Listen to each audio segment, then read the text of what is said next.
Quelles sont les bases pour bien démarrer une relation? Vous le savez, j'ai un problème avec l'expression « je veux du sérieux ».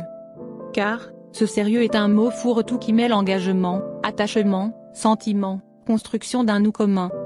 Mais, tout le monde se comprend avec ce mot, nous voulons entrer en relation avec l'autre.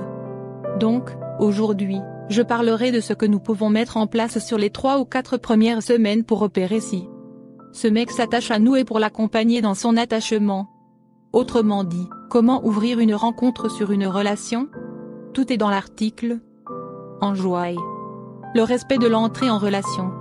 Avant même de se demander comment renforcer la relation et l'attachement de l'autre, il faut observer le mécanisme d'entrée en relation.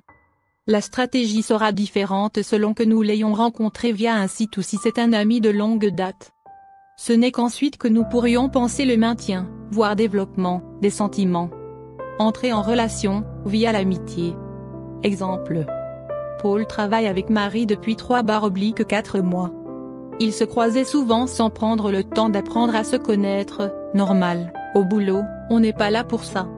Mais, suite à la gestion d'un projet en commun, ils se sont découverts des connivences, des points de rencontre et une certaine complicité. Le projet fini, Marie prend conscience qu'elle a réellement apprécié ce temps passé avec Paul, et vice-versa. Elle le regarde d'un autre œil et commence à le trouver séduisant. Leur complicité se pérennise, jusqu'au verre en afterwork où ils se mettent tous deux à flirter. Autrement dit, entre leur rencontre, la première fois où Paul et Marie se sont croisés, et leur premier baiser, ils ont eu le temps de se connaître. Le désir d'aller plus loin vient, d'ailleurs, de cette connaissance de l'autre. Schématiquement, ça donne ça. Rencontre égale plus grand que connaissance égale plus grand que attachement égale séduction / flirt égale plus grand que close. Typiquement, ce type d'entrée en relation se produit avec les personnes que nous connaissons depuis un moment, mais que nous voyons comme partenaires potentiels après avoir noué une première complicité, après la connaissance, avec eux. Les collègues de travail, les amis potes, les partenaires sur une passion commune, forum, sport, dessin sur bambou. Note, la phase de flirt peut se faire en rythme lent, pendant que se noue l'attachement, regard, compliment, attention.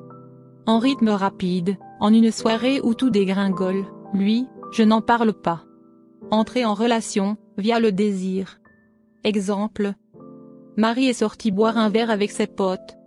Commandant son verre au comptoir, elle commence à discuter avec un dénommé Paul, le fameux. La conversation allant bon train, ils s'échangent leurs numéros pour se voir bientôt autour d'un verre. Quelques jours après, ils se retrouvent et passent une soirée délicieuse qui ne se finit qu'au lendemain matin. Autrement dit, la rencontre se fait dans un cadre de séduction. On sait rapidement ce qui est en jeu et le premier baiser vient rapidement. Ils ne se connaissent pas vraiment et leur relation reste encore sur le ton du flirt. Schématiquement, ça donne ça. Rencontre égale plus grand que flirt / séduction, égale plus grand que close égale plus grand que connaissance égale plus grand que attachement. Typiquement, ce type d'entrée en relation se fait par le biais de la séduction.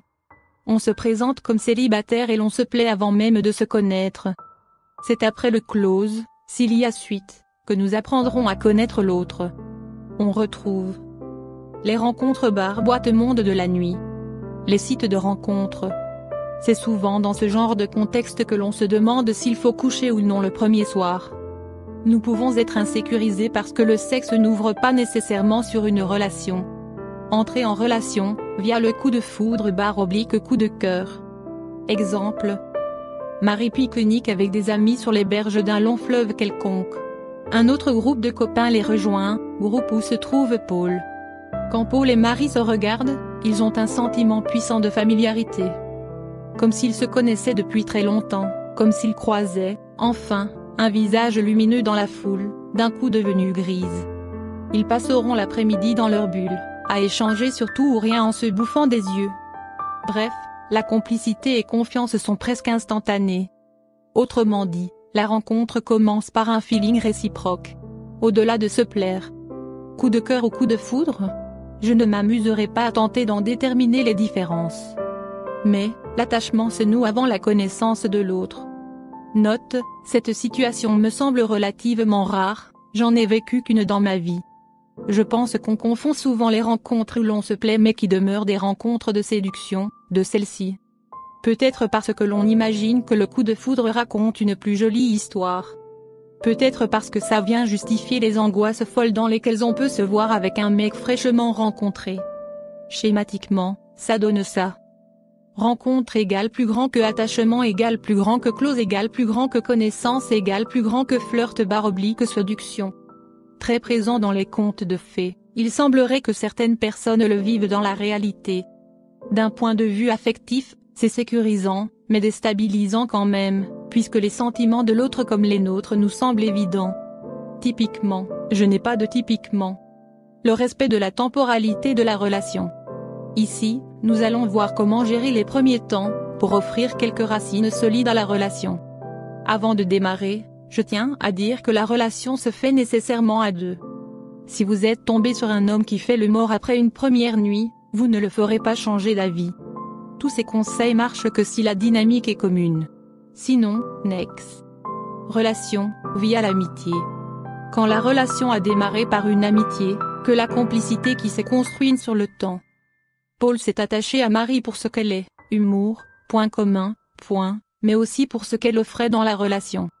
Autrement dit, si Marie lui envoyait un message tous les 2 jours pour prendre de ses nouvelles, avant la partie de jambes en l'air, il s'attendra à ce que ces messages suivent le même rythme. Si d'un coup, Marie lui envoie 3 textos dans la journée et 2 le lendemain pour convenir d'un rencard, entrecoupé d'une dizaine de coups de fil, Paul ne reconnaîtra plus celle à laquelle il s'est attaché. Merci Coop pour l'image. Conseil. Pour que l'attachement ouvre sur une relation amoureuse, valable uniquement si Paul est dans cette dynamique. Gardez le même rythme de nouvelles qu'avant, coup de fil, texto, surtout les textos.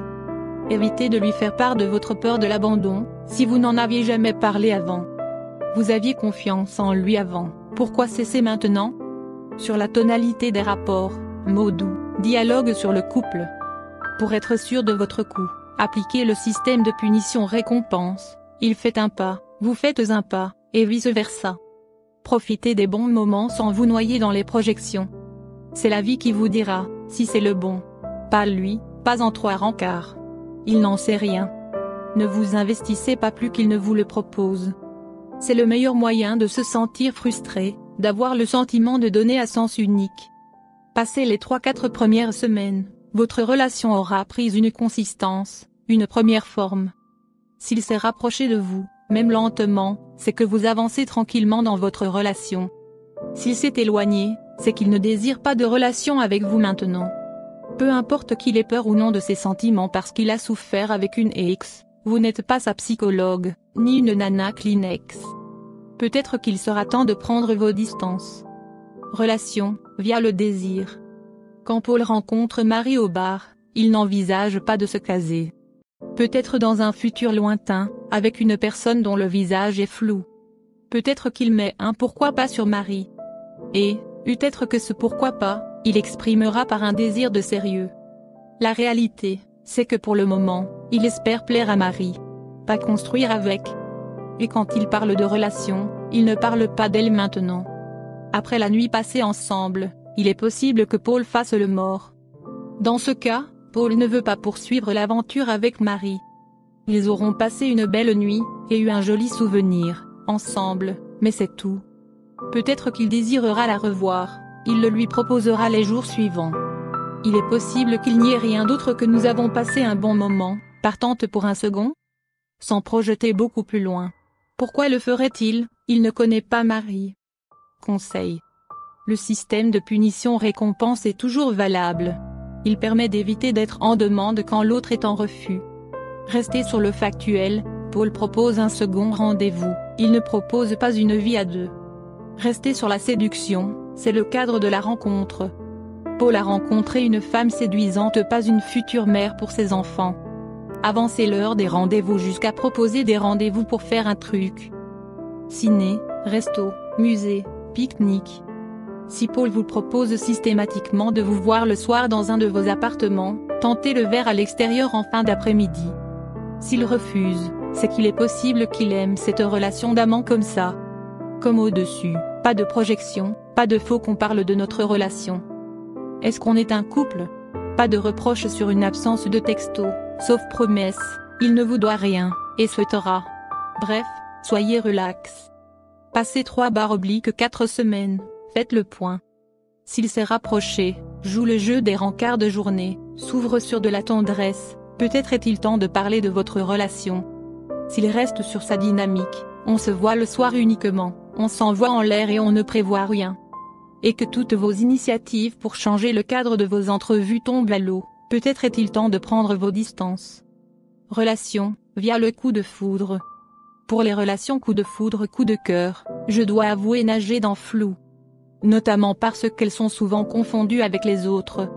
Et, à moins que notre peur, ou la sienne, prenne toute la place. Nous ne sommes pas psychiquement /sentimental disponibles. L'autre ne soit pas psychiquement sentimental disponible. Ce soit une histoire impossible. Cupidon venait de prendre du LSD avec ses potes. A priori, dans ce genre d'histoire, si l'on s'écoute un peu. Envie, ressenti de l'avancée commune, ressenti des sentiments communs, nous glissons d'évidence en évidence. Et, après quelques semaines, nous nous étonnons que la relation soit si jeune. Alors, des conseils, je ne suis pas sûr d'en avoir. C'est schématique, sans prise en compte des multitudes de paramètres que prennent en compte la rencontre entre deux individualités différentes. Mais, globalement, je pense avoir fait le tour des 3 schémas les plus récurrents.